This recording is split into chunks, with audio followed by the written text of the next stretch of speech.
Fonte viva, vamos beber nessa fonte do benfeitor Emmanuel, através das mãos abençoadas de Chico Xavier, a mensagem de número 33, com o título Erguer e Ajudar.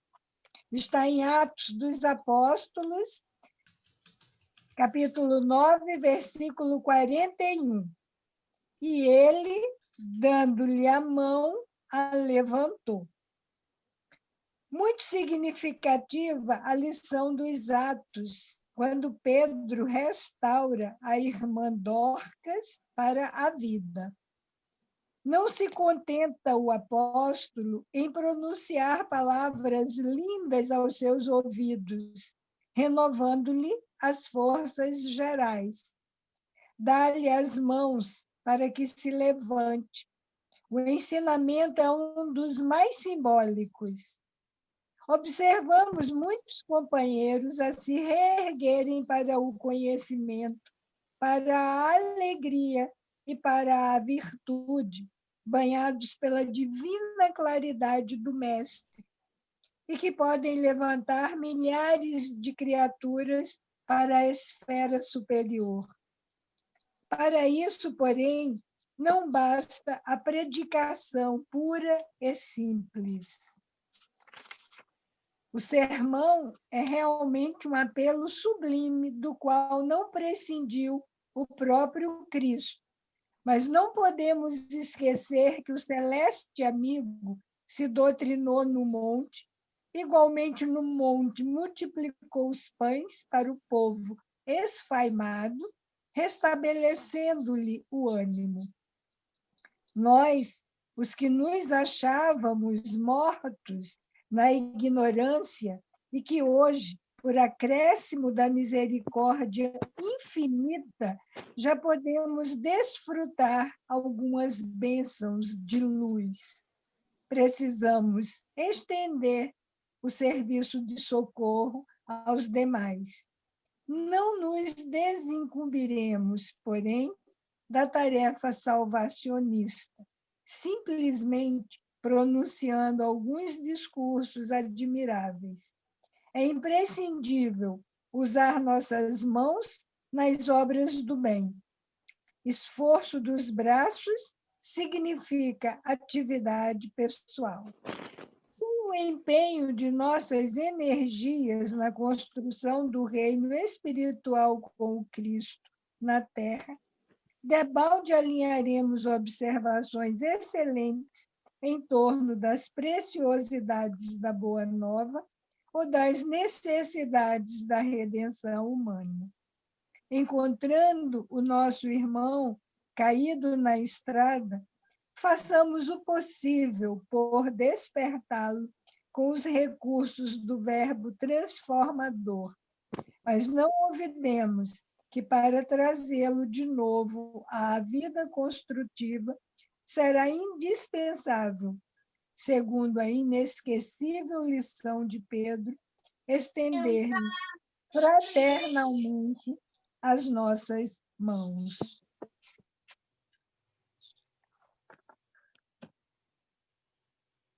Você faz a prece? Posso fazer. Por favor. Rogando aos bons amigos espirituais que nos assistem, na certeza de estarmos na presença de Jesus, o nosso mestre e divino amigo, coordenando todo esse trabalho. Nós desejamos manter abertos os nossos canais, coração e mente, para a compreensão, para o entendimento. Mas, principalmente, nós rogamos a ajuda, o estímulo para que, amparados e orientados, possamos colocar em prática o que temos aprendido. Que não percamos nenhuma oportunidade de socorro, de alento, de esclarecimento, de amparo aos nossos irmãos que necessitem de ajuda, material ou ajuda espiritual. E agradecidos por mais essa oportunidade de reflexão, de aprendizado, de estudo, de encontro para fortalecimento dos laços de afeto, nós pedimos pelo início do nosso estudo na tarde de hoje, dando graças, que assim seja. Graças a Deus. Bom, meus irmãos, então, nós vamos dar início, né, mais uma semaninha, mais um capítulo do nosso livro Segurança Mediúnica. Eu acho que é o capítulo 9, mas o meu livro aqui não tem numeração de capítulos, então eu não tenho a certeza. Tá? Todo mundo tem o livro aí, o PDF, tá? Todo mundo, ou tem que compartilhar a tela? Eu não tenho não, Dalton. Ô, Marco, se você puder compartilhar a tela, eu acho que vai facilitar. Inclusive a própria Josi, né? E Tá os bom, outros então também. dá uma licença aí para eu poder compartilhar a tela. Já, já.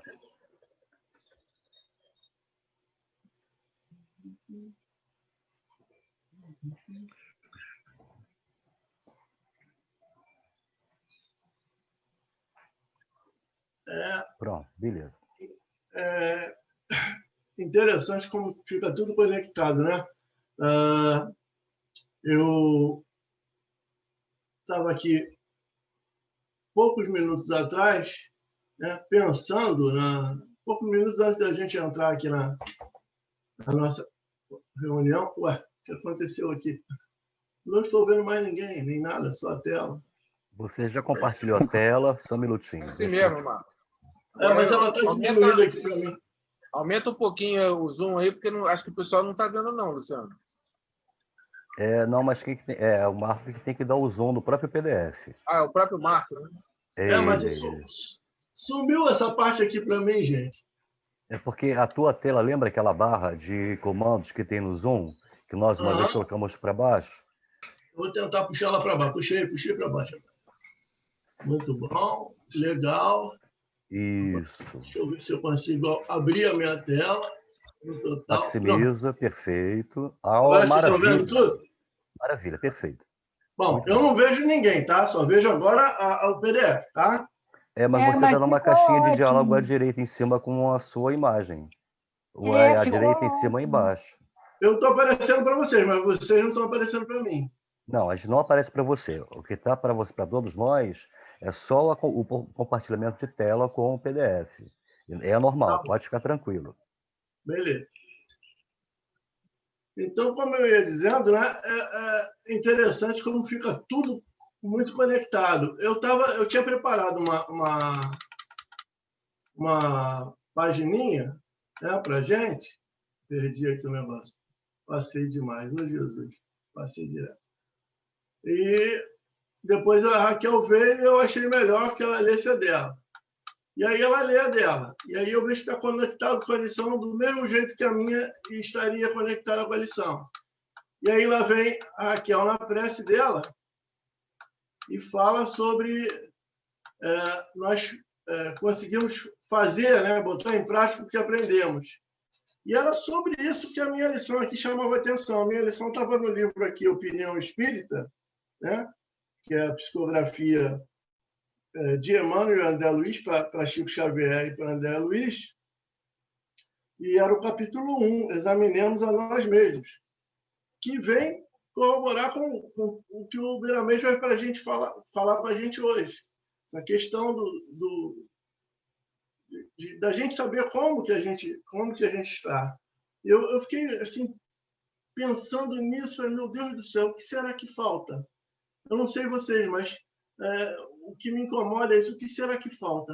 Tantos anos já, tantas mensagens, é André, é Emmanuel, é Joana, é Miramês, tem um monte de mensagem. Por que será que a gente ainda não consegue colocar tudo em prática? Ou teimosia danado, ou zona de conforto danado que a gente não quer abandonar de jeito nenhum, não é? Bom, vamos lá, vamos começar a nossa leitura. Então, costumes do médium. É comum, em todas as instituições espíritas, a observação da conduta do médium. às vezes não se vê alarde. No entanto, todos observam o que se passa na vida do medianeiro dos espíritos. Eu, quando li isso, lembrei logo do Juarez falando para mim certa vez, assim, Marco, agora nós deixamos de ser pedra e passamos a ser vidraça. E realmente, né, o médium está ali sobre os olhares de todos, ainda que não pareça, e tem sempre alguém para jogar uma pedrinha. Então, o médium tem que tomar bastante cuidado. E é assim que Miramês começa chamando a nossa atenção. Os frequentadores buscam nele um modelo de desprendimento, de honestidade, onde vibra a moralidade em todas as suas nuances. Mesmo que o exemplo não seja seguido pelos observadores, existe a necessidade de um médium estruturar caminhos e delinear roteiros de uma conduta reta. Aqui eu faço uma pequena parada, que se a gente botar no pé da letra o que a gente leu nesse pedacinho até aqui, quem de nós pode realmente se arvorar em ser aquele médium de conduta super reta, super ilibada? Eu acho que a gente está sujeito aos escorregões. Então, acho que quando ele fala ali, logo na segunda linha, honestidade, eu acho que um fato muito importante para médiuns e não médiuns, né? Mas para todo aquele que abraça a doutrina espírita, é a honestidade no ser como se é em casa, no trabalho, na escola, na via pública, na casa espírita, ser um só. E ter essa honestidade de mostrar para as pessoas o que é, sem querer parecer na casa espírita uma coisa que não é na vida real. Porque é isso que leva muita gente a uma derrota espiritual, a querer parecer o que não é. E as pessoas veem, se desiludem com aquela pessoa, começam a falar e ele abre portas para a espiritualidade inferior. Então, acho muito importante isso, ser um só e se mostrar e dizer, olha, gente, eu erro. Eu sou comum. Sou um filho de Deus como qualquer outro em aprendizado. Não é porque tem a mediunidade, não é porque faz isso, porque trabalha aqui, trabalhei na casa espírita, que não vai errar. E abrir a porta. Mas, olha, se eu estiver na rua e vocês me virem fazendo alguma coisa que não seja muito legal, chama a minha atenção. O Luciano já viu eu fazer isso lá na nossa casa, falar isso no Ceará. Se alguém me ver fazer alguma coisa no trânsito que não é certa, alguma coisa, seja o risco do alguém, chama a minha atenção, que eu vou acordar, porque eu não posso mais fazer isso. Mas eu sei que eu ainda faço. Não é? Eu sei que a gente, de vez em quando, dá uma escorregada. Então, abrir a porta para que aqueles que estão ao nosso lado nos conheçam verdadeiramente e possam ter essa liberdade de nos chamar às falas, olha, você é espírita, não pode mais fazer isso, eu acho que é meio caminho para a gente começar a seguir o caminho reto. Vamos Marco, lá. só um minutinho. Ainda entra no terreno da caridade, né? Quando você tem essa empatia pelo companheiro, pelo irmão de caminhada, pelo próprio trabalhador de mesa, quando você o exorta a essa questão do bom proceder, é uma atitude de caridade que está fazendo com relação ao nosso companheiro, que muita gente vê e acaba se encolhendo e acha que ele tem que descobrir por si só que ele está falhando. A gente acaba sendo professor uns dos outros, né? Sim, sim. Sim, é normal e é correto você chamar a atenção com carinho e com respeito, né? É prova de amizade. É prova de sinceridade, é prova de amizade. Você se encolhe, não fala nada e às vezes até fala por trás, deixa alguém falar por trás e não defende, isso aí é que é feio. Vamos lá. Aquele que se entregou à mediunidade nas linhas de Nosso Senhor Jesus Cristo e nas diretrizes traçadas pelo codificador da doutrina dos Espíritos, haverá de mudar os seus costumes antigos, herdados às vezes no lar e certamente na sociedade, incompatíveis com o ambiente do amor verdadeiro. Isso é uma constatação que ele faz. Realmente, todos nós vamos ter que mudar. É a proposta da doutrina espírita, é a reforma íntima. Tá? Mas essa reforma ela é demorada, e a gente sabe disso. Por isso eu falei tudo que eu falei antes. Então, a gente conta também com a ajuda dos nossos companheiros para nos ajudar nessa reforma. E o importante para você ser ajudado é você se mostrar e ser transparente. Existem muitos livros de boas maneiras cujos ensinamentos são estudados e praticados pelos homens de negócios que têm grande interesse de serem estimados nos meios sociais. Não resta dúvida que pode ser um começo de educação. Porém, a educação do médium deve estribar-se em outros ângulos, onde se levanta a figura do Cristo como mestre de todos os outros. O espírita deve trabalhar na sua autoeducação por amor, visando ao seu aprimoramento e servindo de instrumento na educação dos outros, no silêncio que a dignidade espiritual inspira as criaturas. Ou seja, quando ele fala aí desses livros, né, o Evangelho tem uma página que fala lá do verniz que a gente aprende a ter, o verniz social, de comportamento social. Mas não é essa a proposta espírita. A proposta espírita é de modificação. Então, esse verniz pode até ser uma coisa inicialmente razoável para que você comece a se controlar, mas a proposta é de mudança interna. A proposta é de educação, autoeducação, prestando atenção em si. Eu posso prestar atenção só em mim, não vou prestar atenção no outro? Não, eu vou prestar atenção no outro, porque eu também posso aprender com o erro do outro, para não cometer igual.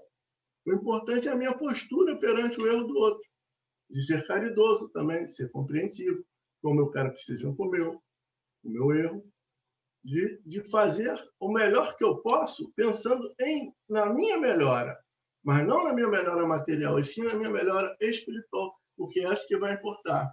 No futuro, quando a gente chegar lá do outro lado, como dizia Madre Teresa, é entre eu e Deus, mais ninguém. Né? A vaidade nos círculos mediúnicos é um fato comum. Os melindres ainda não deixaram de existir entre os companheiros que nos servem de instrumentos. Essas inferioridades são sutis, difíceis de serem registradas por seus possuidores, mas a reforma nunca é impossível, desde que a educação e a disciplina sejam constantes. Tudo o que passa por nós leva a nossa marca, na mais profunda sensibilidade. Em se falando do médium de cura, é de capital importância que tenha saúde física e mental, porque a sua presença irradia sempre aquilo que ele é. Se estás tratando de enfermos, este recebe o que pensas, falas e vives. A própria medicina oficial terrena não fica isenta dessas leis.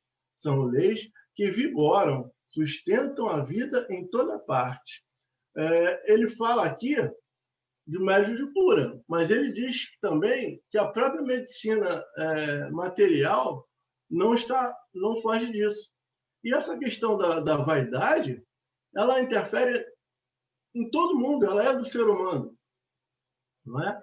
E um problema muito grande que se vê é que o médium, quando ele começa a se destacar pela beleza das suas comunicações, pelos espíritos que se comunicam com ele e por tantas coisas, os irmãos em espiritismo, trabalhadores da mesma casa, alguns começam com a questão da inveja, como de vez em quando o nosso irmão Dalto chama a atenção aí, e é muito comum isso, e outros, por quererem ser simpáticos, às vezes começam, sem sentir, insuflar a própria vaidade do médium. Isso é muito pernicioso para todos nós, porque todos nós somos um pouco vaidosos. Então, eu acho muito legal quando alguém faz um trabalho bacana e a gente dá um incentivo. Eu, por exemplo, adoro receber incentivo. Tá legal, gostei de ver, faz aí. Pode melhorar um pouquinho, mas continua assim que tá bom. Agora, quando a pessoa chega, não, você é maravilhoso, você é isso, você é aquilo, você está insuflando a vaidade. Isso não é legal, não é? Maravilhosos somos todos nós, mas maravilhoso de verdade mesmo é o Cristo. E ele teve a humildade de dizer, bom só é o Pai que está no céu. Se ele disse isso, somos nós para ter alguma vaidade do pouquíssimo, quase nada que a gente já consegue. É nada, é praticamente nada. Né? Vamos lá. Tanto o médium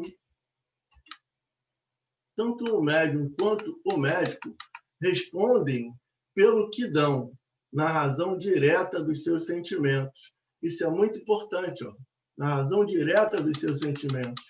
Então, não é a questão da mediunidade em si, porque a gente sabe que a mediunidade em si ela é orgânica, né? E alguns ela produz fenômenos muito fortes, muito visíveis, muito ostensivos, e outros menos, mas não é essa qualidade que é o mais importante. O importante é o sentimento que se coloca nesse trabalho.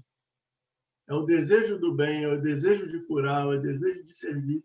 Isso é que os espíritos nos chamam a atenção o tempo todo. E é por falta disso que tem tanto espírita nos hospitais psiquiátricos dedicados aos espíritas na espiritualidade. Façamos exames de consciência sempre que possível, como diria Santo Agostinho, todas as noites antes de dormir, que é para a gente não ter que passar por essa situação tão terrível que muitos dos nossos irmãos se deixam levar por conta de vaidades e por conta de mau proceder. Vamos lá.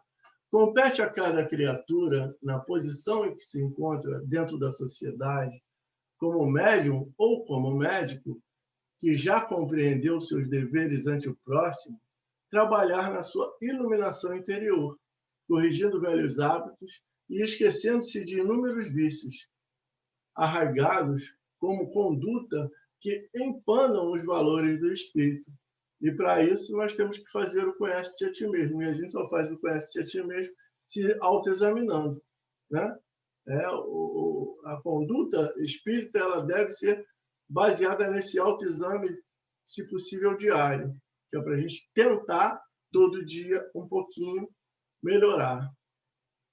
O médium ainda é mais responsável frente à sociedade, por já compreender, pela luz do Evangelho, como deve proceder, fazendo da sua vida uma vida exemplar, porque dessa forma ele estará ensinando com o silêncio ao próprio médico como se conduzir melhor, pois a medicina reconhecerá nas suas atuações mediúnicas algo a mais que os medicamentos e a plenitude do saber dos diagnósticos. E aí a gente vê, né? Alguns médiuns assim, mais conhecidos, como o Chico, como o Divaldo, como eles conseguiram o respeito, né, desses médicos, pelo seu procedimento. Hoje a gente vê médicos como o doutor Sérgio Felipe, como o doutor Frutuoso, trabalhando com a sua parte da medicina material, mas já sabendo que estão sendo intuídos pelos médicos da espiritualidade, por todo um trabalho que é maior, que é feito do alto. E isso, com essa humildade, eles se colocam numa condição melhor de servir ao próximo. Então, nós, que já temos um pequeno resquíciozinho de mediunidade, nós também temos esse compromisso conosco de procurar, perante qualquer pessoa, perante os médicos mesmo, quando nós estivermos com os médicos, saber como lidar com isso, saber, às vezes, como lidar com certos médicos ainda materialistas, com algumas intransigências, saber como dialogar, saber como se colocar, né? Com a certeza dos conhecimentos que nós já temos, mas sem querer confrontar à toa, deixando que o tempo, né, frutifique nas mentes desses nossos irmãos, deixando lá a nossa sementezinha, deixando uma mensagem, mostrando o ânimo. O espírita, quando vai ao médico, se ele chega lá todo combalido, todo reclamão, todo negativo, ele não leva nada de positivo para esse médico. Mas se ele está chegando lá e o médico examina ele, percebe que ele tinha motivo para estar se contorcendo de dor, reclamando disso, daquilo, e ele está com um sorriso nos lábios, ele tem uma maneira educada de falar, e ele é uma pessoa positiva para cima, uma hora esse médico vai perguntar: por que será que essa criatura que está com essa doença aqui tão avassaladora tem tão bom comportamento? Vamos lembrar do doutor Frutuoso quando fala que a senhora que estava lá com câncer terminal, que passou lá pelos médicos espirituais, e ele só escutava os médicos espirituais falando wonderful, wonderful, wonderful. E depois ele pergunta o que é lá ao esqueci o nome do médico mentor dele lá, depois o Dalton ajuda aqui, e o médico explica a eles, estavam maravilhados com o comportamento dela. Olha só como é que isso também interfere, né, na colocação nossa perante a vida. Frederico, isso, doutor Frederico, sumiu. Obrigado, Dalton, tinha subido o nome aqui. Vamos lá, vamos continuar aqui. Onde é que eu parei, gente? Compete a criatura na posição... Eu já li isso. Compete a criatura na posição em que se encontra... Já. Né? Já leu, homem de já conduta. leu. Eu estou aqui agora. O médium ainda é mais um responsável frente à sociedade. É isso? Né? O médium ainda é mais responsável frente à sociedade por já compreender pela luz do Evangelho como deve proceder, fazendo da sua vida uma vida exemplar, porque dessa forma ele estará ensinando com o silêncio... não, isso aqui eu também já li, ensinando o próprio médico. Aqui eu esqueci de subir a tela e deixei o cursor fora da posição. Vamos lá. O homem de conduta reta é sempre abastecido de energias superiores, desde que o orgulho e a vaidade não tomem seu coração. Porque se ficar com orgulho e vaidade, ele não tem nem espaço para receber as energias superiores. Né? Se a gente pensar direitinho, como é que os espíritos superiores vão dar alguma coisa se a criatura está tão cheia de si que não consegue perceber as mensagens que chegam? O verdadeiro saber cobre-se com a simplicidade e a discrição. O verdadeiro médium é aquele que trabalha todos os dias dentro de si para melhorar seus sentimentos e corrigir seus impulsos inferiores. Se houver muitas organizações espiritualistas que não cogitam do aprimoramento moral dos instrumentos dos espíritos, também elas não se incomodarão de observar a qualidade das entidades que se comunicam. Olha, isso é um fato, né? A casa espírita que realmente não tem a preocupação em melhorar, né, a qualidade dos seus trabalhadores, dos seus médiuns, também não vai nem saber como identificar a qualidade das mensagens que estão chegando, dos espíritos que estão trabalhando ali. Porque vão estar todos vibrando no mesmo diapasão. Então, vai ser difícil saber quando vem uma mensagem mais séria e quando vem uma mensagem enganosa, quando é um espírito brincalhão. É muito importante, sobremaneira importante, então, a gente se manter vigilante, né, conosco mesmo, para que as nossas casas, que são a união dos esforços de todos que ali labutam, né, sejam casas realmente pontos de luz na crosta terrena. A mediunidade sem educação e disciplina, sem ordem e sem trabalho na caridade, é oficina de espíritos inferiores, onde podem surgir constantemente todos os tipos de desequilíbrios psíquicos e orgânicos, nos próprios instrumentos e nas criaturas de boa-fé, levadas por eles aos festejos das sombras. Ele mostra aqui quão é perigoso, como é perigoso exercer mediunidade sem educação, sem disciplina, longe de Jesus, porque isso pode trazer desequilíbrios psíquicos e orgânicos, como traz, né? Tantos dos nossos irmãos que estão por aí em nosocômios, né? Estão internados com problemas psiquiátricos. Por quê? Porque não souberam, né, educar essa parte da mediunidade. Não souberam se educar moralmente e abriram portas para espíritos vingativos, espíritos zombeteiros, e por aí vai. E aí terminam do jeito que terminam, fisicamente também, né? Porque são arrolados a todos os tipos de vícios que levam a muitos tipos de doença. A doutrina espírita com Jesus é, pois, uma universidade em favor das almas, onde os valores são mais facilmente observados. As dificuldades, porém, são as mesmas a serem vividas por todos os companheiros que desejam acertar.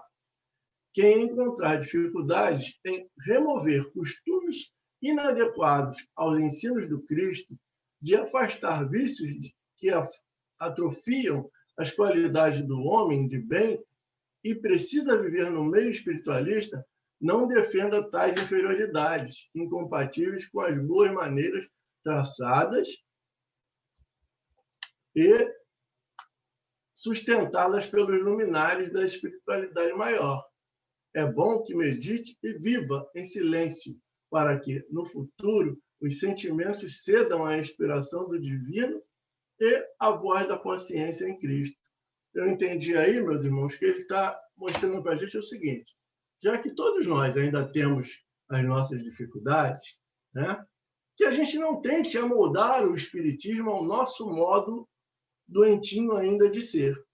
Que a gente entenda as nossas dificuldades, né, as nossas, entre aspas, doenças morais, né, e que se mantenha, né, atento para o que chega e fazer um esforço para que se cure, mas que não se...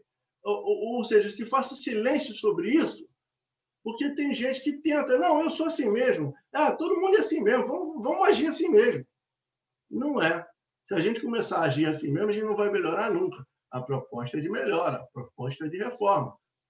Eu sei que ela vai demorar, eu sei que ela é difícil, eu sei que vai ser muito... vai ter que ter muita luta para eu me purificar.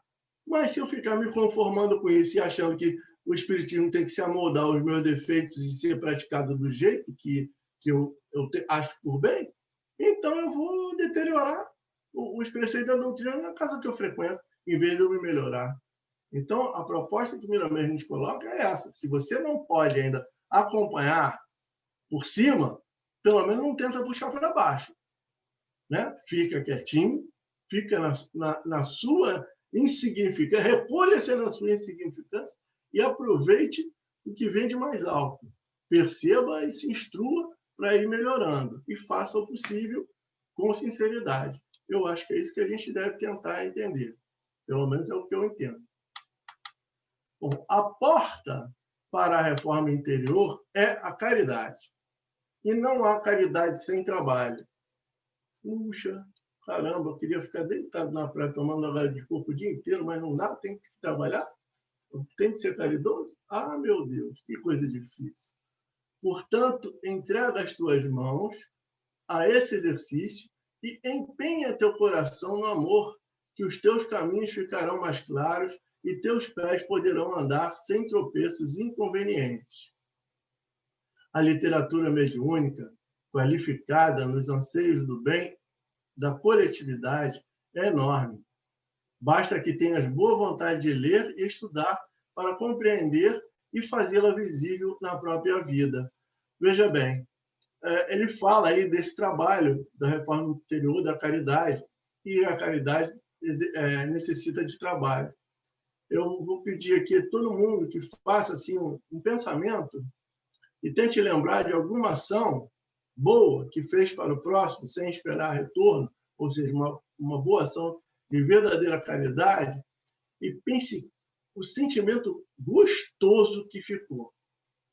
Todos nós já devemos ter feito alguma coisa de bom para alguém, sem que essa pessoa pedisse, sem que essa pessoa esperasse. A gente simplesmente notou que a pessoa estava precisando de alguma coisa ali e fez, e deu uma sensação muito boa. Eu costumo dizer, brincando, às vezes, na casa espírita, que eu agora esqueci o nome do autor, tá vendo? Eu sempre menciono, que fala assim, numa das suas músicas, é o Jorge Maltner, ele fala, se malandro soubesse como é bom ser honesto, seria honesto só por malandragem. É mais ou menos por aí. Se a gente se viciar, tá? Viciar no sentimento gostoso, na sensação gostosa que a gente tem toda vez que a gente faz alguma coisa de bom para alguém, a gente vai acabar se tornando caridoso de verdade. Porque é uma sensação muito boa. Né? Vamos pensar direitinho e vamos ver isso. E a literatura mediúnica está aí. A literatura espírita está aí. Está sem fazer nada. Aquele momento que não tem nada para fazer. E, em vez de ficar vendo um programa de baixo calão, um programa que não tem nada a ver, pega um bom livro, vai ler aí, vai ler o Miramês, né? Vai ler uma Joana, vai ler alguma coisa, vai reler André Luiz, vai se melhorar e se predispor a trabalhar no bem, que a gente, aos pouquinhos, a gente vai se acostumar. Tudo é treinamento, né? E uma coisa que a Lu deve lembrar, de vez em quando a gente brinca, né, Lu? Não pede força, não, né? Que para ter força você tem que fazer exercício. Então, você pede força, meu Deus, me dá força. Vai vir muita pedreira, muito trabalho pela frente que é para exercitar, que é para ter força. Então, se não quer trabalhar, não pede força. Não é isso? Vamos lá. O médium é um instrumento de cura, é um ponto de apoio para as criaturas em desequilíbrio. No entanto, é necessário que ele se prepare antes de ajudar aos outros, para saber como convém ajudar. Já dizia Jesus, se um cego tenta levar o outro, os dois caem no buraco. Não é? Então, você tem que estar iluminado para poder iluminar também.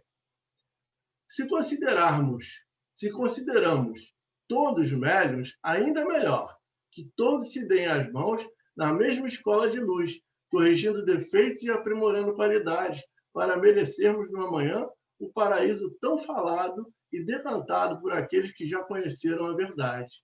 O espírito que se esforça por sua iluminação interna, encarnado ou desencarnado, a ninguém faz favor.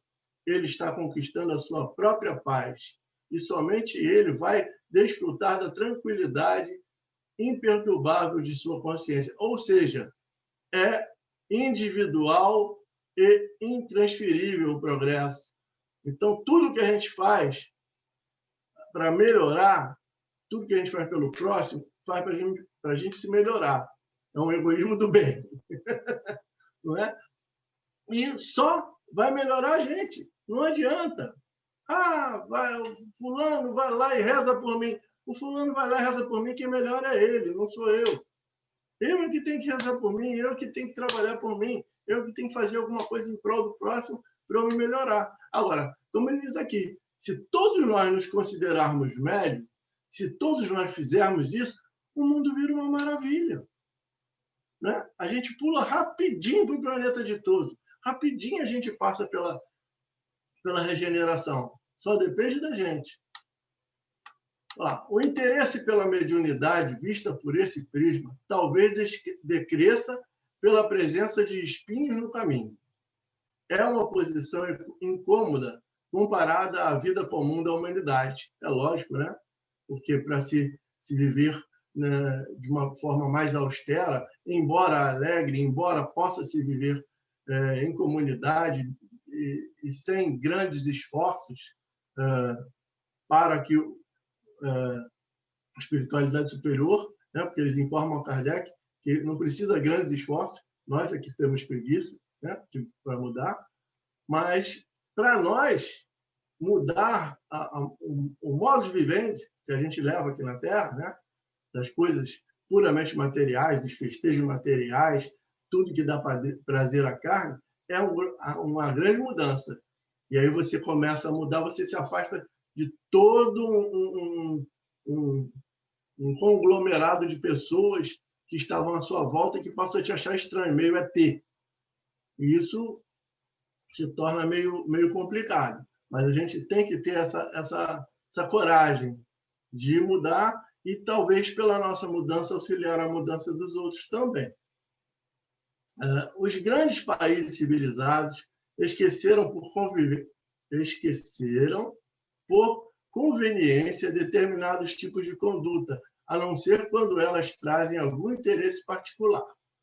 Tudo nessas sociedades se vende e se compra. Quando se dá, espera-se a resposta da dádiva.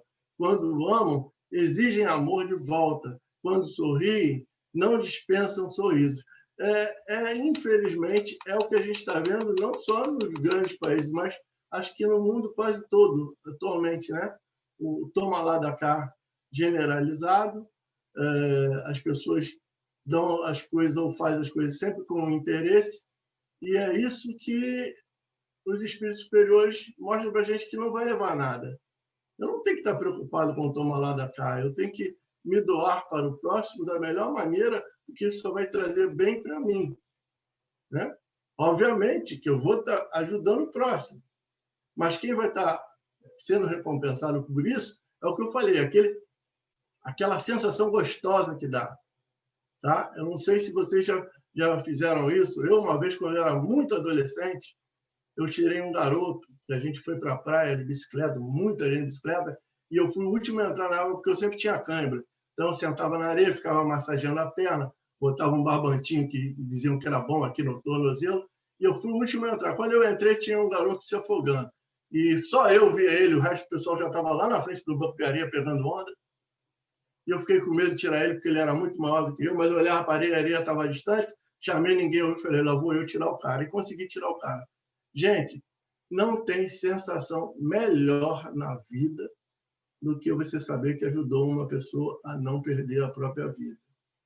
Aí eu fico pensando, cara, os socorristas, eles devem sentir isso todo dia, porque todo dia salva a vida de alguém. E deve ser muito bom mesmo, voltar para casa com a sensação que salvou 1, 2, 3 vidas todo dia. Eu acho que não tem sensação melhor.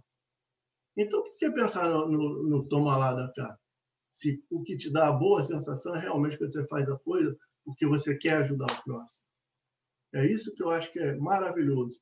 Ajudar sem querer nada de volta. Vamos lá, terminando aqui.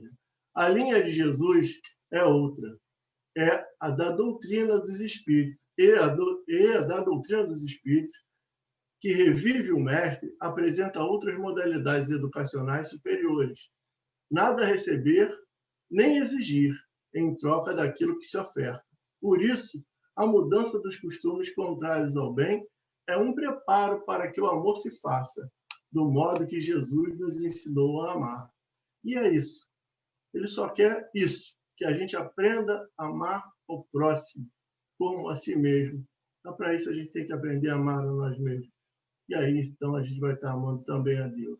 Ou seja, doar sem esperar nada em troco. É muito difícil? É, mas não é impossível.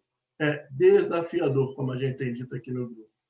Gente, eu fico por aqui, não sei nem como é que está o tempo, e eu estou abrindo a palavra para quem quiser falar agora. Ainda tem mais tempo, Marcos. Se você quer se colocar, complementar mais algum raciocínio, pode ficar à vontade. Não, eu acho que eu já falei demais. O Dalton Deixa eu fechar esse compartilhamento aqui que eu quero ver vocês. Você fecha o PowerPoint. Isso, beleza. Agora apareceu para todos. O Dalton levantou a mãozinha, Marcos. Bom, agora quem está coordenando esse eco de mãozinha não sou eu, não, por mim. Quem está coordenando isso? Eu, Zé Luiz. Então, é com vocês mesmo. Passem a palavra para quem foi de direito. Gostei de ver. Hoje o primeiro a levantar a mão foi o Dalton. É isso aí, vamos lá. Ô, Zé, eu estou ficando tagarela demais, Zé. Eu tenho que aprender a me calar. Não, já aprendi a me calar. Estou fazendo um exercício agora de falar. Então, eu sempre fui muito quieto, nunca fui de falar demais, não. Mas o grupo parece que destampou essa caixa, né? E a língua ficou solta. Sério, é isso mesmo, né? Marco, simplesmente para dizer para você, não é um elogio, mas uma constatação. Você é um ótimo professor, porque você, como Marisa e Luciano, e Zé Luiz, Raquel, você tem essa grande virtude de passar para as pessoas, né, e fazer uma realidade naquilo que você está estudando ou passando, lendo para a gente, e fazer uma análise muito boa do Miramês. Eu estou falando porque eu conheço bastante esses textos do Miramês, que eu dei aula há muito tempo com esse livro, então lia, relia, fiz palestra, fiz uma série de coisas. Você já disse tudo o que tinha que fazer. Eu só vou dar um pitaco, Marcos. Então, está aí a constatação, né, que você está muito bom nisso e pode continuar fazendo desse jeito. Você pode melhorar muito, mas como você gostaria de ouvir. Né? Pode melhorar muito, mas está de bom tamanho. Já está muito legal. Obrigado. Né? A questão da caridade, Marco, é só esse adendo aí que a gente precisa passar. Se a gente não trabalhar, não adiantou de coisa nenhuma. Né? Agora, a insistência ou a persistência ou a dinâmica da tua vida, depois que você busca se modificar, se integrar ao trabalho da caridade, não no Evangelho, mas o trabalho da caridade é um paralelo, né, a tudo isso que a gente está aprendendo aí. Então, é uma das veredas né, que a doutrina nos ensina, né? É ajudar aquele que precisa, é auxiliar aquele que precisa. Quando isso é muito dinâmico, Marco, é muito interessante. Você não percebe mais que você ajudou ninguém, você faz porque faz. E isso é um cuidado que a gente tem que ter. A gente precisa ter essa observação, porque senão fica tão natural as coisas que você faz, que você não percebe mais que você fez uma caridade. É o teu trabalho, é natural do teu exercício diário o atendimento ao necessitado, aos mais necessitados, ou você ter necessitado aos menos necessitados, não importa, né? Porque você trabalha simplesmente, as pessoas te buscam e você estará sempre à disposição do auxílio, da necessidade de ajudar, na necessidade de cada um. Então, é muito interessante isso.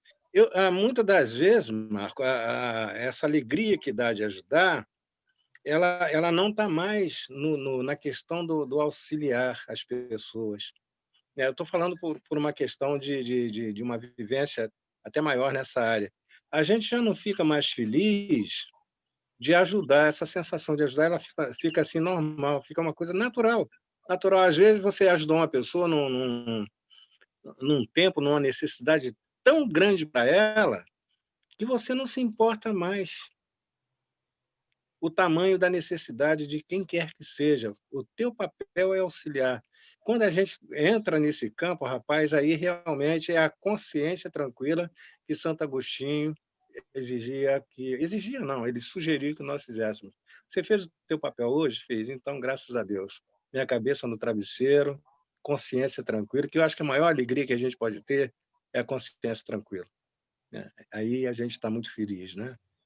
Principalmente servindo a Jesus. É isso, Marcos. Só esse adendo aí, você está muito bem. Muito obrigado, Marcos. Muito obrigado aí pela aula de hoje. Obrigado. Quando eu falo dessa questão dessa sensação, eu até lembrei agora, não lembrei durante o estudo, lembrei agora, que a Anete Guimarães ela tem um estudo que ela fala sobre isso, uma experiência que já foi feita, né, sobre essa questão de você doar e aí monitorando o cérebro das pessoas, que é liberado um hormônio... Eu esqueci o nome da substância. Não sei se é ocitocina, Marco. Ocitocina. Pois é, eu sei que é liberado e isso te dá uma sensação de felicidade. E conforme você vai fazendo isso, você vai ficando assim meio que, entre aspas, viciado nesse hormônio. O que te dá uma naturalidade para você fazer sempre a coisa, porque o teu organismo começa a estar sempre liberando isso. Isso é bom para você. Perfeitamente. Perfeito. Entendeu? Foi isso que eu quis passar, e agora, com a ajuda do Luciano, acho que deu para o pessoal entender. Você começa a fazer isso, o organismo começa a liberar esse hormônio, e você começa a se sentir melhor. É bom para a saúde. Fazer bem vai bem para a saúde. Totalmente. A felicidade, isso.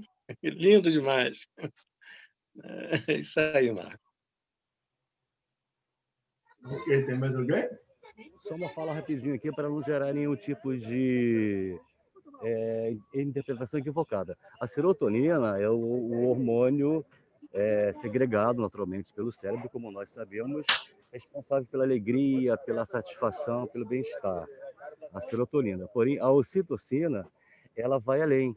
É aquele amor maternal que a mãe sente pelos filhos, que também é produzido pelo cérebro. Então, a diferença está aí, entre a serotonina e a ocitocina. Então, o que você falou, acho que esbarra, ou melhor, vai de encontro, né, a essa plenitude da sensação que o ser humano sente quando ele proporciona um amparo, um bem-estar, um recurso a uma outra pessoa. Né? Ou quem quer que seja, naturalmente, mas é só para a gente ter essa diferença bem clara nas nossas mentes, nossas cabeças, né? Obrigado. Valeu. Foi uma ótima colaboração. Dona Raquel, tá fechado o microfone, dona Raquel. Eu pensei que vocês estivessem captando. Ainda não dá para isso. Falta pouco. Até o final da terceira onda a gente consegue. Eu vou... na realidade, esses estudos estão vindo mostrar essa... que eu não consigo ainda, essa integralidade, porque muitos, tempos atrás, era essa coisa de fazer o bem, era no aspecto puramente religioso. Aí depois começou-se a descobrir essa produção de hormônios e a parte física também colaborando. Então, tudo para nos mostrar que nós somos um ser integral. Então, a questão do sono, do alimento, do bom pensamento, da boa ação, do exercício físico, do controle da fala, de tudo. É uma rede realmente interligada de coisas que não dá para cuidar só de um lado. Não adianta dizer que nós vamos ser bons médios, ou bons trabalhadores, ou bons cristãos, porque eu acho que nós podemos abrir, se cuidarmos só de um aspecto nosso. Tudo é interligado, não adianta. Agora, eu tenho uma dúvida. Um médium, por exemplo, que não é exatamente um desequilíbrio emocional apenas, mas, assim, eu sou médium e eu vivo com doenças. É um poço de doença.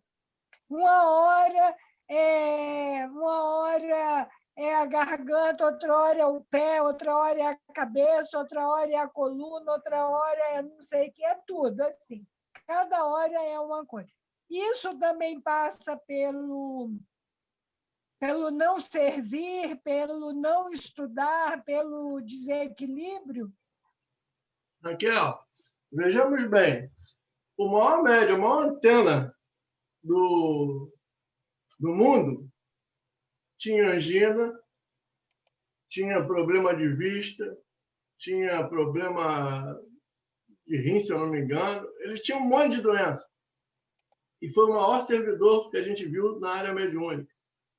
Então, provavelmente, o médium pode trazer isso como algum problema de encarnações passadas, aquele perispírito que lá no passado foi ofendido e agora tem que se reequilibrar, ele traz isso. Não necessariamente isso quer dizer que ele não é uma pessoa que trabalha. Não, ele pode ser uma pessoa que trabalha, mas o que vai fazer a diferenciação é a conduta dele. Você vê, a gente sabe que teve uma reunião que Chico, depois da reunião, estava com o olho sangrando lá, e aí, se eu não me engano, a Emmanuel falou para ele: por que você não pediu receita, doutor Bezerra? Eu não quis incomodar.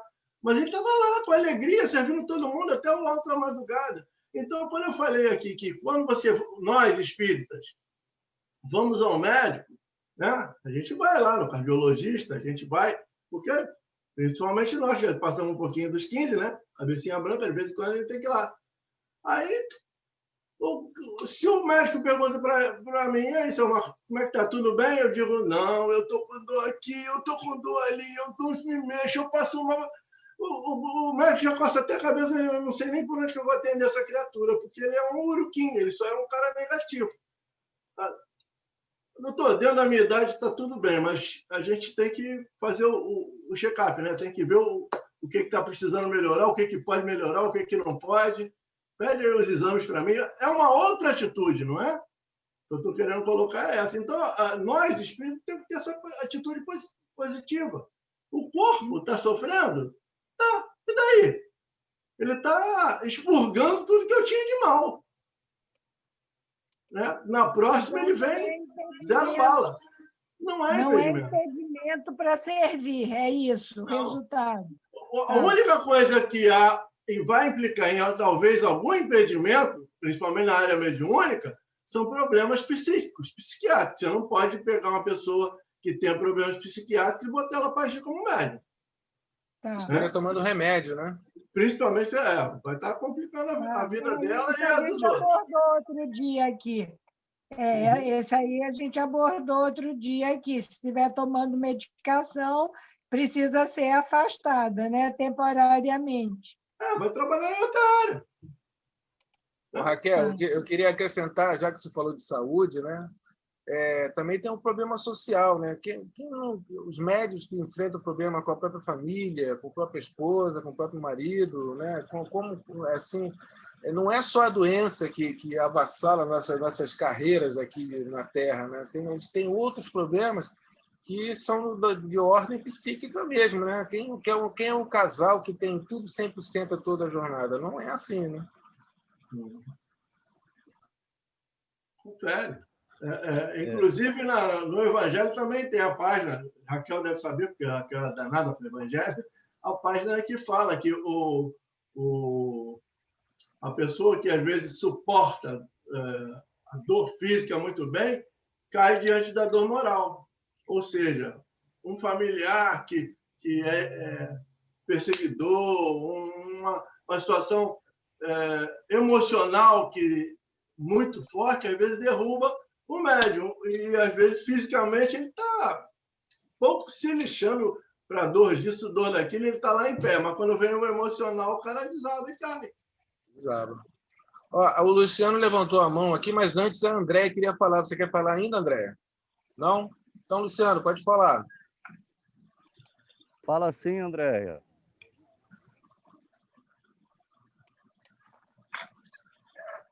Está fechado o microfone, André, ainda. Abre seu microfone, André. Fechado o microfone. Ai, gente, eu tô tontinha, né?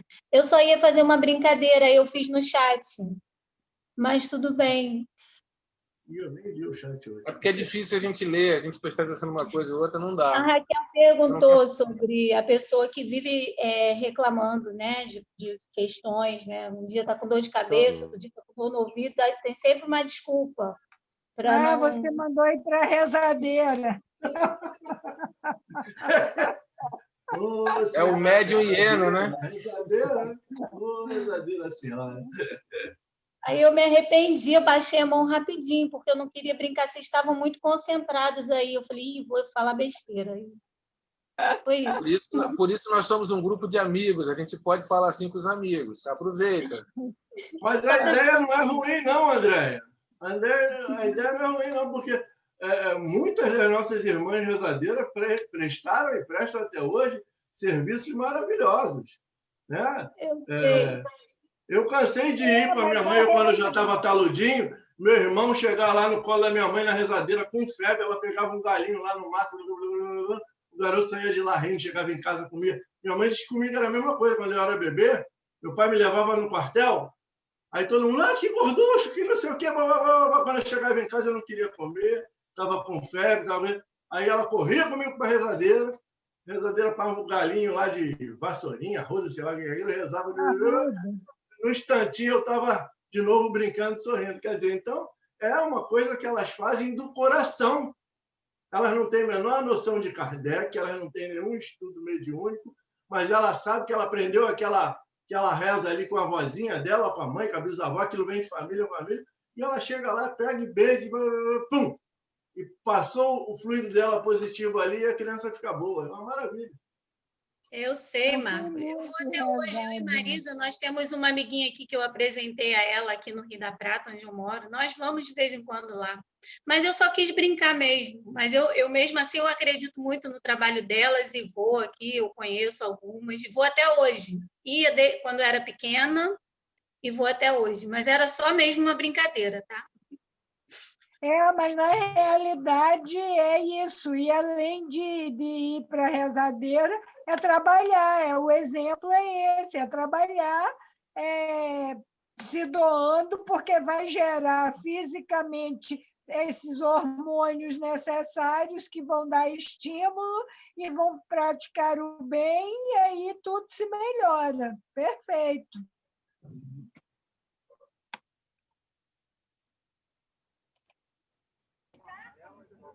Posso falar? Fala, Luciano. Opa, vamos lá.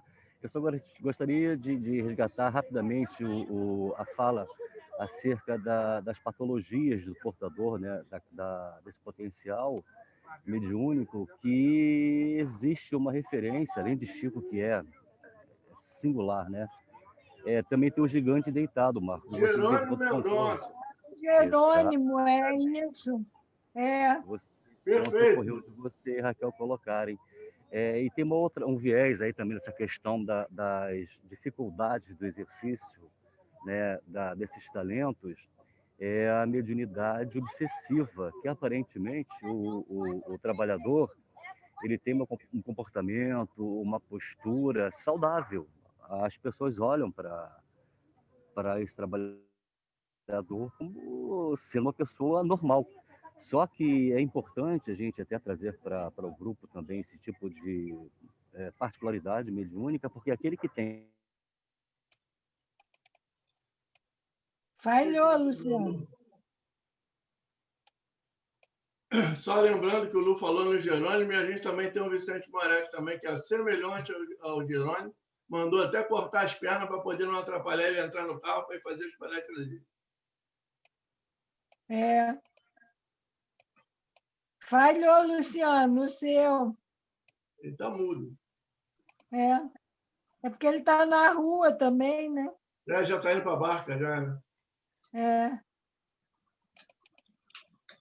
Posso pegar aí, enquanto o Luciano está com dificuldade, só para dar um incentivo aí. A mediunidade, no geral, ela é dividida em várias pétalas, vamos chamar assim. É uma flor de pétalas variadas, né? Depende do médium. Se ele for um médium psicógrafo, a questão dele estar doente, da saúde ou não, ele pode continuar fazendo o trabalho dele. Se for um palestrante, ele poderá continuar fazendo o trabalho dele. Ele só não poderá trabalhar no caso do passe, se ele é um trabalho na fluidoterapia, então ele não convém, não é nem que não possa, não convém o médium trabalhar, não é doente, enfim, se ele estiver com uma sarna, uma hanseníase, aí não é bom, realmente ele precisa evitar o contato com as pessoas. Mas pode continuar psicografando, pode continuar tendo evidências, pode continuar tendo... Então, Marcos, no geral, eu sei que vocês sabem disso, né? O Zé Luiz sabe muito mais do que eu a respeito disso, vocês todos aí. Mas aqueles que ainda não sabem direitinho, se o médium estiver doentinho com algum tipo de enfermidade que possa ser infecciosa, que possa trazer dificuldade na aplicação da sua mediunidade junto à população carente, ele tem que se recolher, sim. Agora, se for uma mediunidade que não interfere em nada, ele pode continuar. Você falou do gigante deitado aí, Jerônimo. O cara só fala, mais nada. O único movimento que ele tem é da voz, né? Me parece que é só isso, né? E ele faz as palestras dele, conduzido por todo mundo. Inclusive, a mãe dele dizia, o único que não fica em casa dos irmãos todos é ele, que é o paralítico. Pô. Como é que pode isso, né? Então, depende da mediunidade, se o médium pode ou não, né?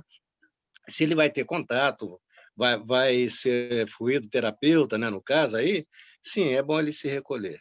É bom ele se recolher. Mas, no geral, não precisa, não há necessidade de recolhimento. É porque, Dalto, na realidade, a pergunta não era nem se era para se recolher ou não. A pergunta é assim, a postura do médium que reclama de tudo o tempo inteiro. É um ai constante. Esse aí precisa de cuidados mesmo, esse aí necessita de cuidados, né? Enfim, né? De psicólogo, enfim, de um preto velho que diga umas coisas para ele, né? Porque, né, ele precisa de alguém que puxa as orelhinhas dele, né? Levanta dessa cadeira, preguiçoso, né? Vai trabalhar, alguém que fale com ele com uma certa autoridade, para de reclamar da vida, né? Vá ser feliz, pô, caramba, né? Aí ele se emenda, Raquel. Se pegar um Exu, né? Pegar um Exu brabo, né? Exu no sentido de ser um guardião brabo, vai dar uns cascudos nele e ele vai trabalhar. No outro dia ele está serelepe, tá que tá. O problema que a Raquel está falando é que realmente tem umas pessoas, não só médios, né, que a gente não pode nem perguntar como é que o cara vai. Você dá bom dia para o cara, bom dia, não pergunta como é que vai, não. Se você perguntar como é que você vai, acabou. Vai perder 1 hora ali escutando o cara falar de doença. Tem doença em tudo quanto é lugar que você pode imaginar. É por aí. É por aí. Deixa eu só esticar, enquanto o Luciano não volta, vocês podem me interromper, não tem problema não. Eu vou contar casos, né? O Gilberto, que era o médico de efeito físico, de incorporação lá no Frei Luiz, né? O médium maior, o Gilberto, coitadinho, na estante dele devia ter uma mala de remédio. Ele tinha problemas direto com tudo, né? Uma psicose louca, né? Hipocondríaco. O Zé Luiz também. Ó, aqui o remédio é na taça. Ele só falta botar cobertura e ó. Só falta o eu vou mandar vou pedir um preto velho para conversar contigo, para te dar uns toques aí, né? Então, né? Brincadeira, mas né? A gente tem essa dificuldade. Eu já tive dias assim de estar. Ninguém é melhor do que ninguém, é o momento que a gente passa. Eu não podia nem andar. A Sandra me conhece bem, né? Sandrinha, que está aqui na janela também. Beijo grande, Sandra, para você, para todo mundo. De estar muito doente, de estar realmente com grande dificuldade, eu não faltava, não. Eu dizia assim, se eu ficar em casa, a dor vai aumentar. Se eu for para lá, pode ser que ela passe. Então, passava, né? Beleza, né? Então... Dá mais lá, né? Pois é, né? Então, a espiritualidade sempre teve muito carinho comigo, né? Muito carinho. Eu me lembro de uma ocasião, o doutor Frederic me barravam de ir falar com ele, deitar lá no leito dele. Um dia ele achou ruim. Não achou ruim, não. Ele falou com a pessoa lá, olha, aquele irmão ele precisa vir aqui no meu leito.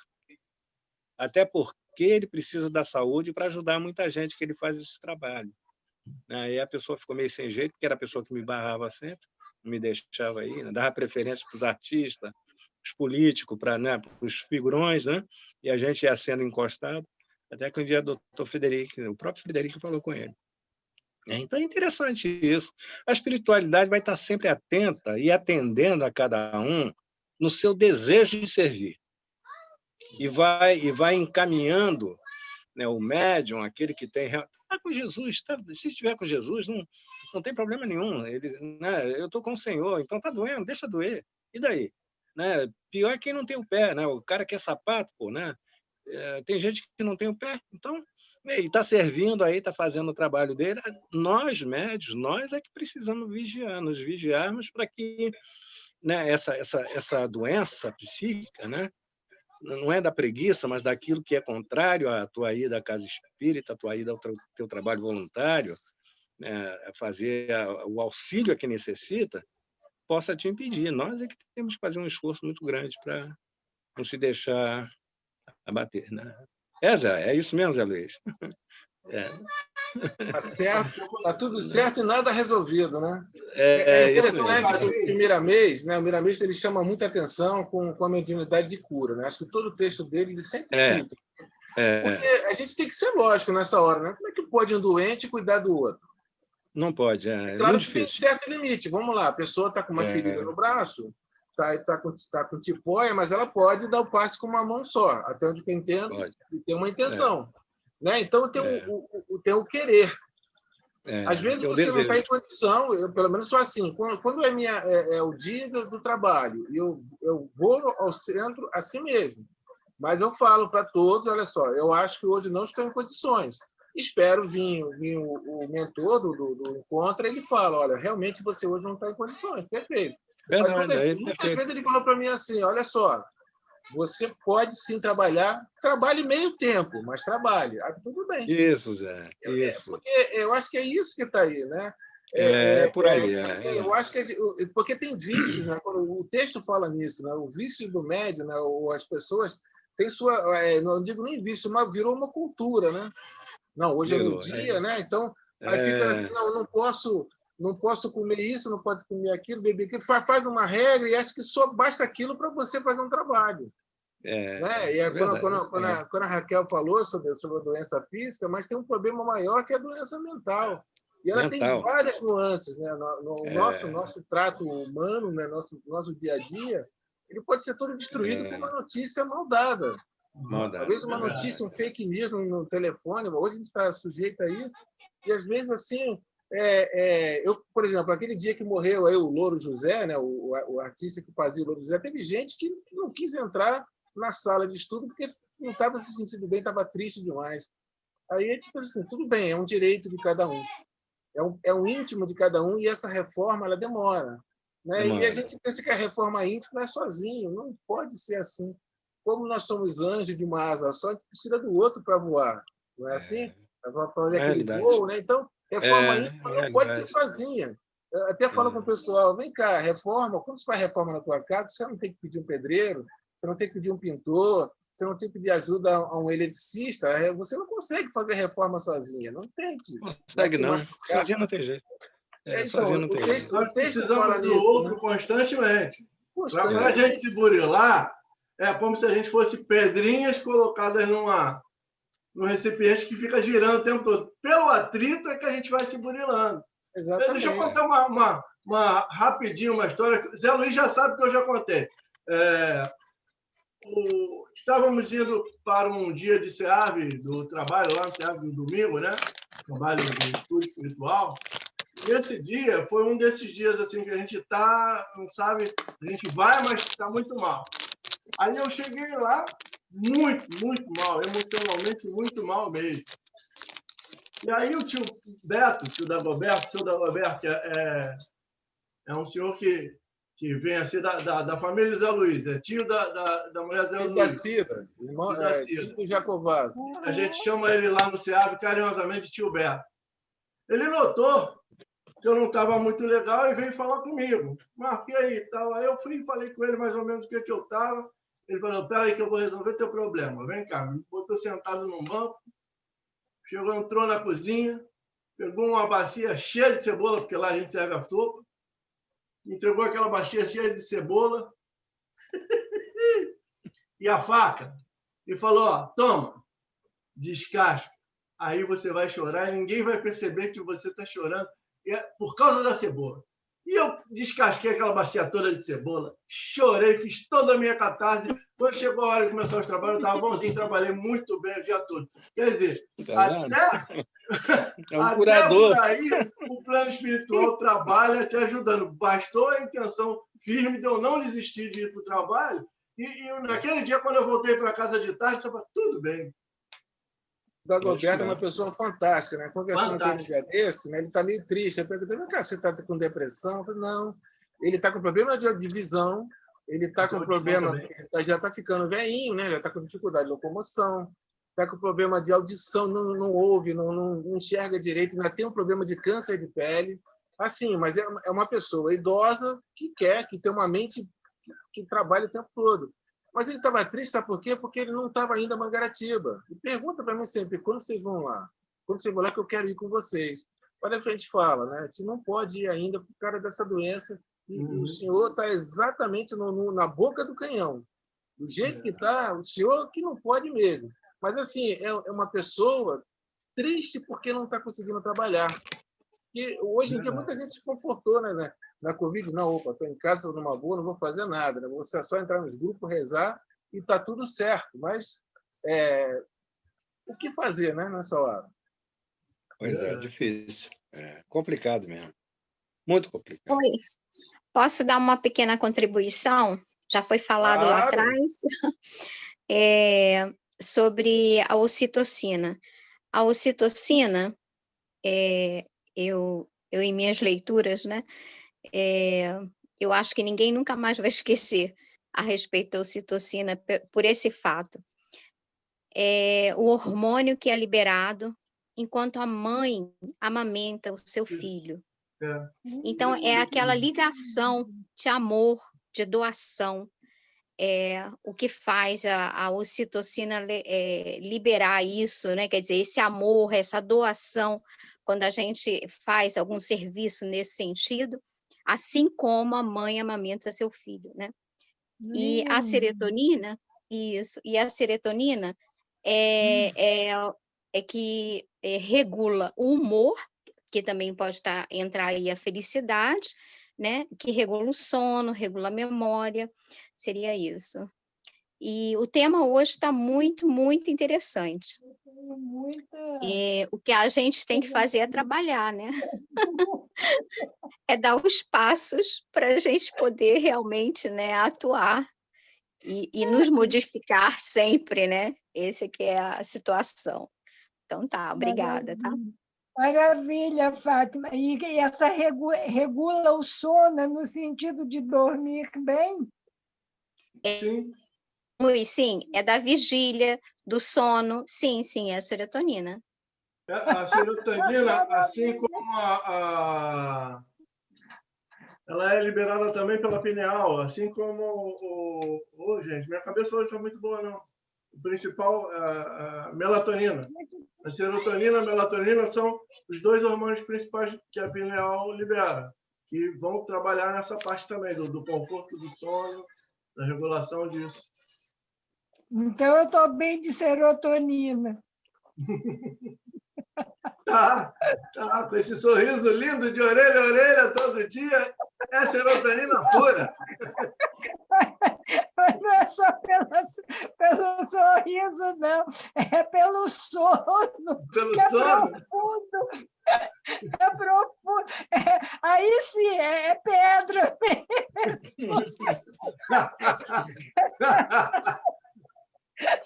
É pedra mesmo, de verdade.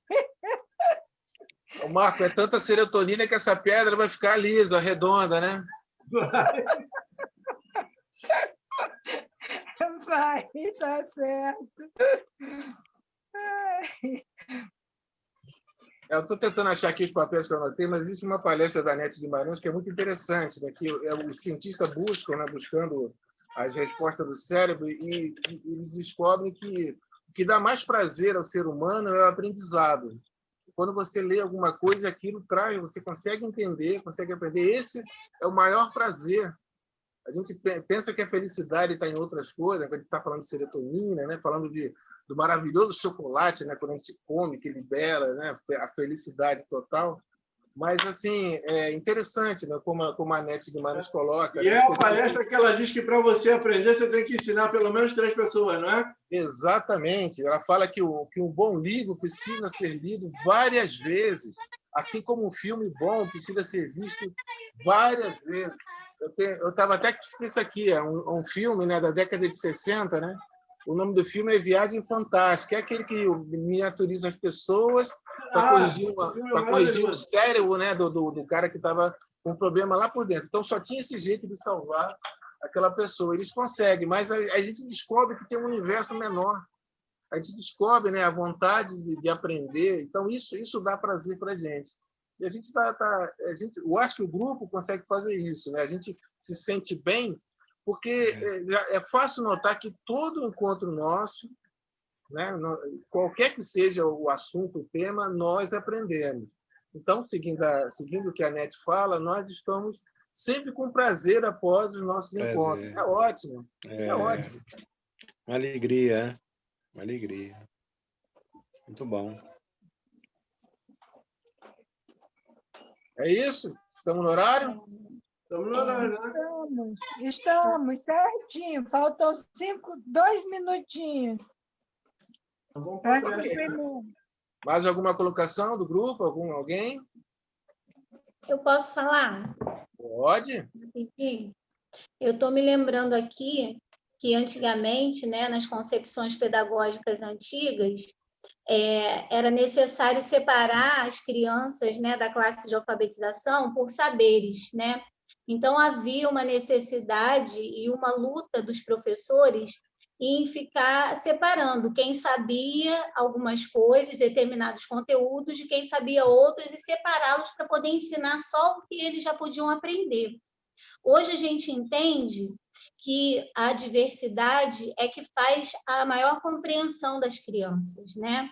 Então, quando um aluno que sabe mais explica para o outro que sabe um pouquinho menos aquilo que ele já aprendeu, ele reelabora dentro de si o conteúdo aprendido. Então, ele consolida a aprendizagem dele, ajudando o coleguinha. né? Essa é a linha, né? São as linhas novas dentro da pedagogia. Então, quanto mais mista é a turma, quanto mais saberes entrelaçados estão ali, maior é a produção de conhecimento. É sobre isso, né, que vocês estão falando e me veio à memória essa questão aqui. Eu nunca consegui separar meus alunos pelos saberes deles, eu ficava louca por isso, né? Eu sou professora alfabetizadora, então, e eu achava aquilo uma loucura ter que separar. Eu não conseguia entender isso. Toda alfabetizadora é evangelizadora. Isso, viu? Toda alfabetizadora é evangelizadora, não é assim? Basicamente é assim, porque abre caminhos, né? Amplia o olhar, porque alfabetizar é você tirar da cegueira, evangelizar é você também abrir os horizontes, clarear ali, levar o conhecimento, né? Agora, isso na educação, maravilha, está sendo visto agora que essa riqueza de saberes é o que levanta. Mas isso é na vida. Então, as pessoas que não querem a diversidade têm muita dificuldade, né, Andréia? Exatamente. Exatamente. Essa Andréia aqui, ó, na janela.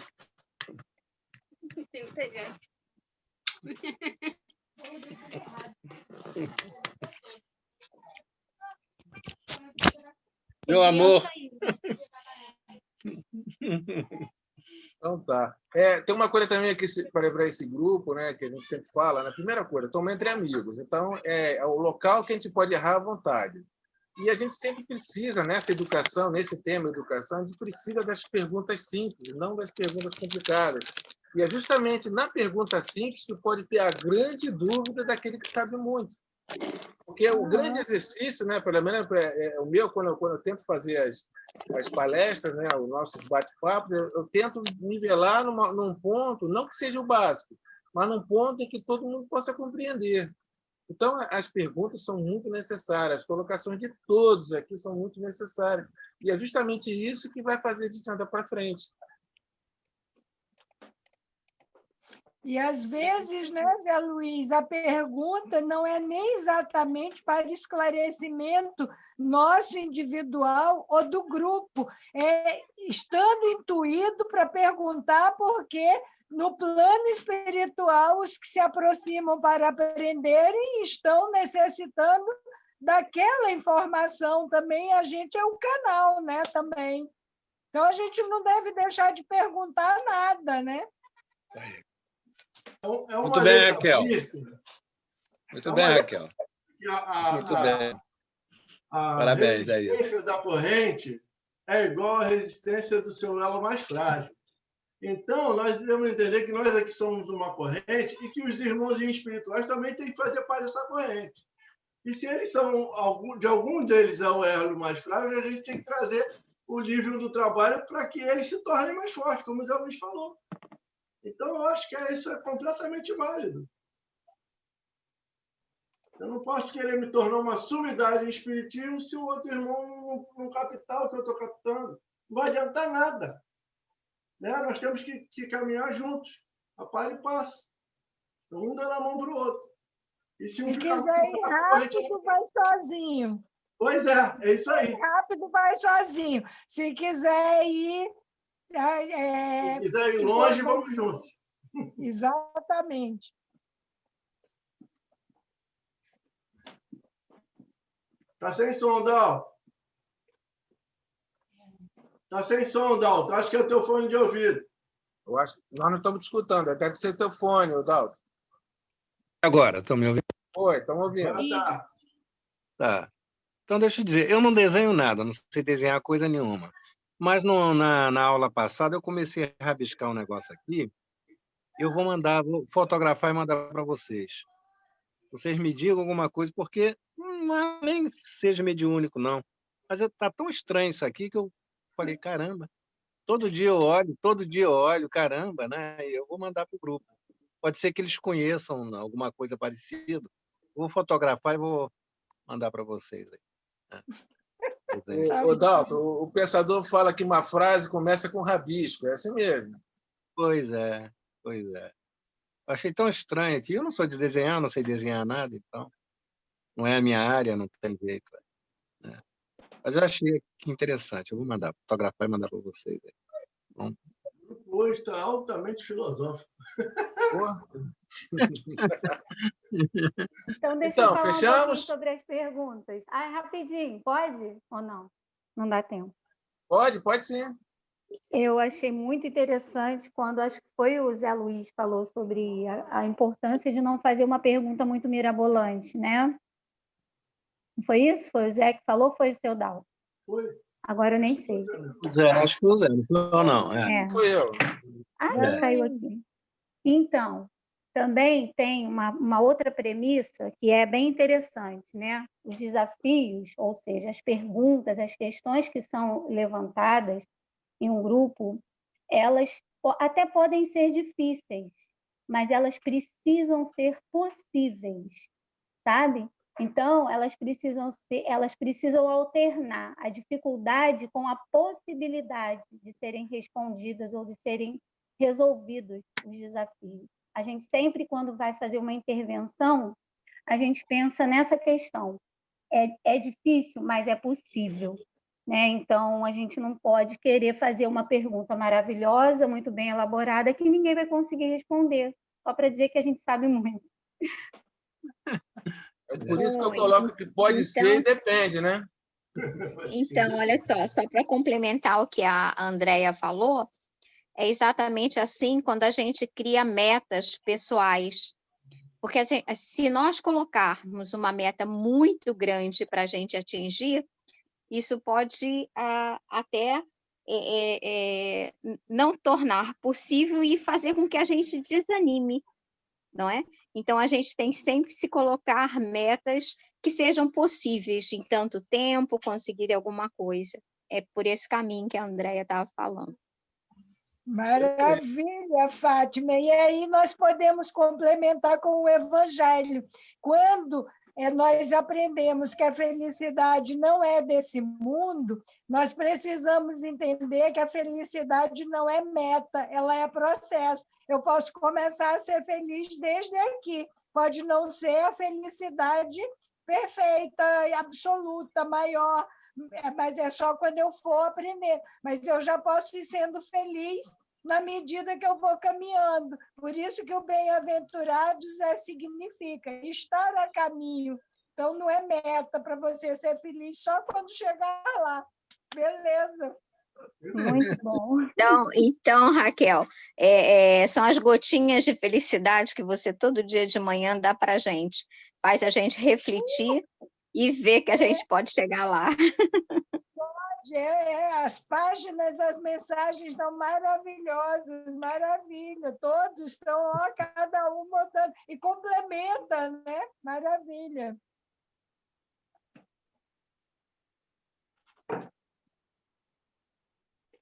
Podemos encerrar, né, povo? Sim. Agora, caso não contigo agora, hein? Tá bom. Alguém gostaria de fazer a prece? Não? Tá bom, então faço eu.